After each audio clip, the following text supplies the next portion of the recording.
Okay, can I just preface this one by expressing my irritation with people who directly and immediately disobey Jesus?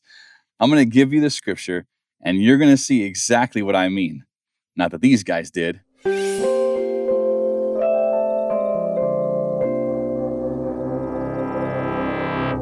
Matthew 9:27-31 says, "When Jesus departed from there, two blind men followed him, and crying out, saying, 'Son of David, have mercy on us.' And when he had come into the house, the blind men came to him.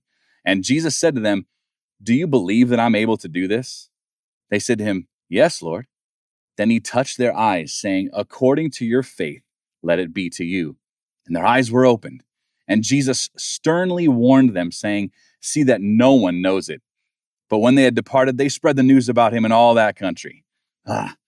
Two blind guys want Jesus to heal their eyes and give them sight. So they follow him and cry out with their request, following Jesus into the house and approach him.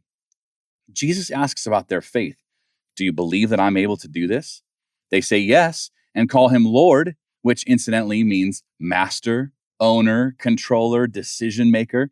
To which Jesus responds by touching their eyes, saying, "According to your faith, let it be to you." And of course, it works. Surely these guys are overjoyed and grateful. But watch what happens.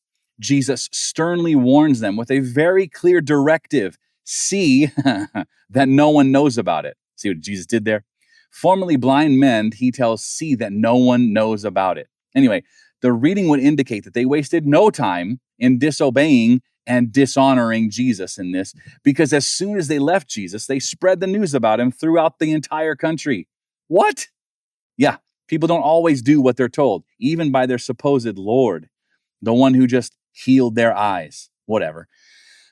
And even though I get a little animated about this stuff, I don't know their motivation. They could have simply been so overcome with gratitude and excitement that they didn't restrain themselves from maybe trying to give glory to God for this miracle. Who knows?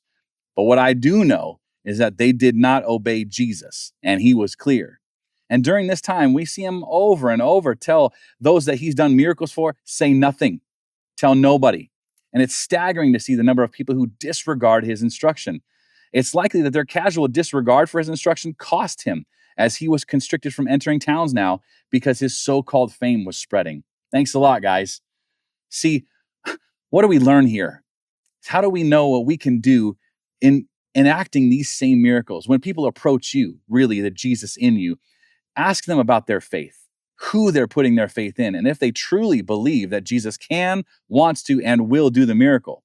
Then, like Jesus, touch those eyes, maybe their eyelids, right? And saying, "According to your faith, let it be to you." Notice how short these moments are, by the way.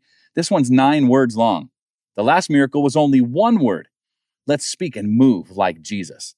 Practice these words in a mirror, why not just, so they don't feel foreign coming out of your mouth when the time comes for you to do the real thing. And be reminded regularly of your call to be serving like this by picking up something from our shop. Visit andgreaterthings.com today and share the love. Now just take a moment to like this video. And I'd love if you comment and subscribe to this channel as well for the rest of Jesus' 37 miracles in the Gospels and much more. God bless you, and I'll catch you on the next one.